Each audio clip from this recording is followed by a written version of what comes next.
Now the situation in Delphi with Keegan Klein is... Okay, we're going to talk about that. All that being said, everything's alleged. Welcome to The Point. Let's get to it. Copyright disclaimer under Section 107 of the Copyright Act 1976. Allowance is made for fair use for purposes such as criticism, comment, news reporting, scholarship, and research. Fair use is a use permitted by copyright statute that might otherwise be infringing. Nonprofit, educational, or personal use tips the balance in favor of fair use.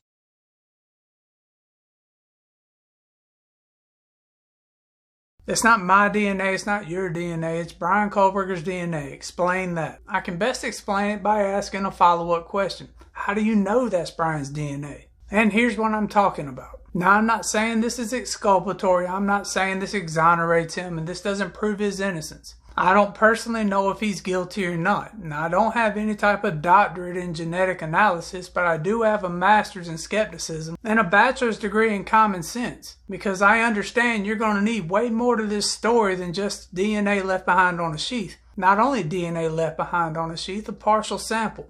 A sample that didn't get a hit at the state lab, it didn't get a hit at Altherman, it didn't get a hit until it went to the FBI and somehow magically doubled in size. And if you're asking yourself the question right now, is this dude on here trying to tell me they manufactured DNA to fit Bryan? Yes, I am. Or at least I'm saying that's what may have happened, because the sample that left the FBI has no data to back up how that sample grew in size. And yes, genetic information can be altered. And if you want a specific example of that to validate what I'm saying to a degree, listen to this. The Colorado Bureau of Investigation is finalizing a contract with a startup from Wisconsin to assess its forensic lab after former forensic scientist Yvonne Missy Wood was found to have manipulated DNA test results of more than 800 cases. So you see why everybody should be concerned that the FBI somehow destroyed or lost all the data they had when building this particular sample. It is a lot easier to manipulate a sample than people believe. This one individual manipulated samples on supposedly 800-something cases. That's 800 families and 800 lives that have been completely changed by her own negligence. But to validate to a degree the possibility that there was some manipulation with the sample in the Idaho 4, we need to dig a little bit deeper. Listen to this article right here. Lynette White was passed in 1988 when 3 men first in prison for her passing were found to have been wrongfully convicted. It seemed the suspect would go unpunished. However, new technology invented in 2002 was used to analyze DNA found at the scene of the passing. The only match was to a boy too young to have committed the crime, but DNA samples were taken from his family. The child's uncle confessed and was sentenced to life in prison in 2003. Now, does that sound familiar? Because it sounds a lot like what could be going on within this particular situation. Law enforcement had originally found a sample, and they matched that sample to individuals who had nothing to do with the crime. But there's more when you break this down further. In a criminal investigation, DNA evidence can be a game changer. But DNA is just one piece of the puzzle, rarely given a clear he did it answer.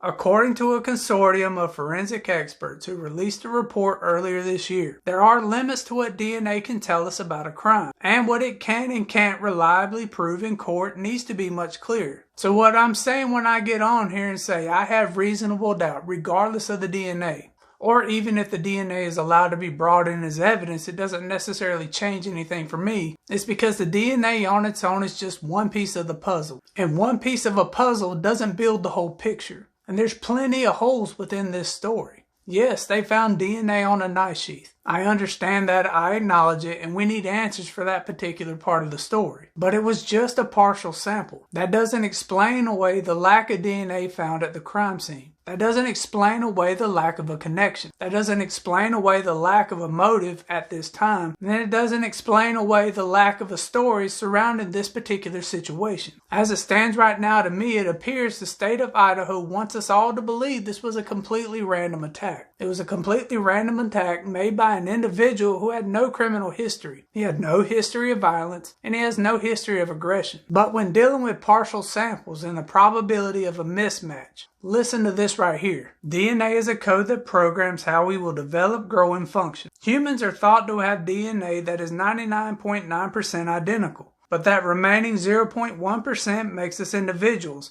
marking us out as unique. The fact that humans and chimpanzees have just 1% difference in their DNA further highlights how meaningful a small difference can be. Generally, the more closely related we are to someone, the more similar our DNA will be to theirs. Now, the article goes on to talk about the importance of markers, and the more markers you have in a sample, the better off you can match that sample to somebody else. But you start to run into problems when you start talking about partial samples, which is what they found at the scene of the crime. And here's what it says specifically about those partial samples. Partial profiles will match up with many more people than a full profile. And even full profiles will match with a person other than the culprit. Further complicating matters, a single DNA profile might be mistakenly generated when samples from multiple people are accidentally combined. It's a messy world. So when we go on about that knife sheath and them saying they found a single source on that knife sheath, is it possible or probable that while they were collecting that DNA sample on the button of the sheath, they may have accidentally collected some of Maddie's and Kaylee's? I mean, to say there was just one source of DNA on the sheath just doesn't make sense. Like I said, I'm not a geneticist, I'm just asking the questions. And this seems to be a huge problem for me, and it seems to be a huge problem for other individuals. How much of that sample found on the snap was actually usable? And what did they do to that sample to make it usable, to double it in size?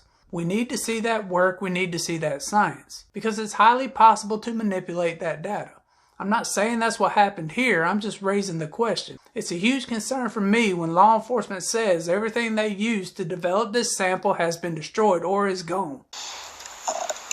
I mean, to be honest, you're going to have to trust us on that at this point because we're not going to release why we think that. But there seems to be an overemphasis on the importance of DNA at a crime scene when it comes to the mainstream media. But the American Bar Association has spoke out, and this is what they said right here. When the American Bar Association reported on DNA technology, it backed the use of DNA evidence, but urged caution in how statistics were interpreted. And we seem to hear one particular statistic in this Idaho 4 story keep being repeated. The ABA urged lawyers not to oversell DNA evidence and suggested that courts take the standards of the lab into account when considering the DNA evidence. Telling a jury it is implausible that anyone besides the suspect would have the same DNA test result is seldom, if ever, justified, the report states. Meaning just because law enforcement is saying that's Bryan's DNA left on the sheath, that isn't the final nail everyone makes it out to be. You need more to the story. This is why I have concern, this is why I have doubts. I understand a lot of this is sealed, but I also understand that what's been made available through these hearings has seemed like we have more holes than answers. You have the unidentified male DNA, which I said from the beginning would be a problem for the state. There seems to be holes in the timeline, there's holes in the narrative, there's holes in the how and the why.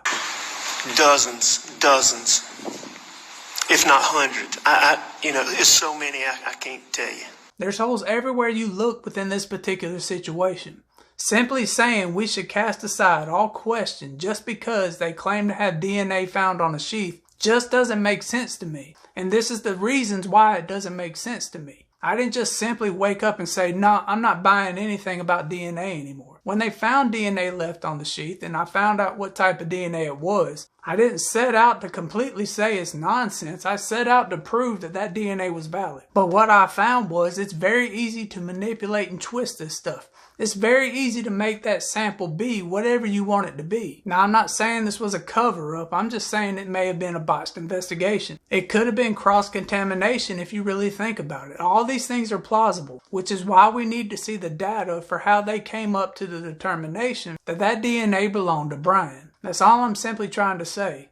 To say he's guilty beyond a reasonable doubt with what's available right now is absolute nonsense. We have way more questions than what we have answers to. There's plenty of room for human error. It's happened in the past, it's happening right now, and it will happen in the future. I'm not saying to disregard the evidence on the sheath. I'm just answering your question. Yes, it's not mine, it's not yours. You may believe it's Bryan's, but how do we know it's Bryan's at the end of the day? Where's the data to back up that it's Bryan's? We haven't heard a whole lot of pushback from the state on them matching that DNA to Bryan. It seems like the defense is winning all of these particular arguments. Everybody needs to understand that there is a scenario out there where that DNA does belong to Bryan Kohberger.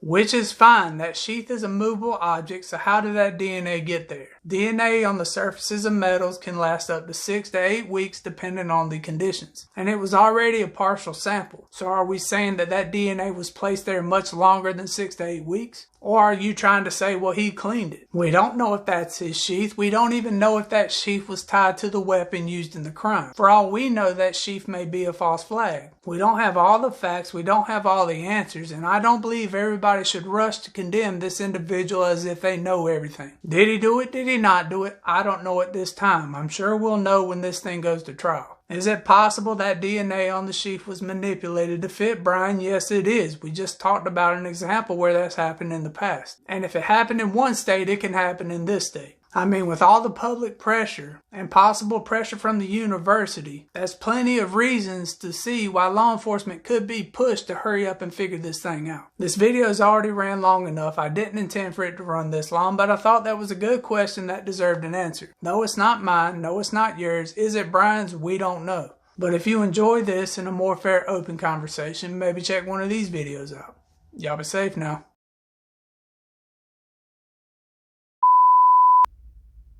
So the thing is, when we're talking about alright, we're going to talk about that. Everything's alleged. Welcome to the point. Let's get to it. Everything's alleged. And I understand where they're coming from when you... I can't do this with a numb mouth. When you look at the mainstream narrative and how it's been presented, it goes like this. Been hunting at least one of those individuals. But if you enjoy this and a more fair, open conversation, maybe check one of these videos out. Y'all be safe now.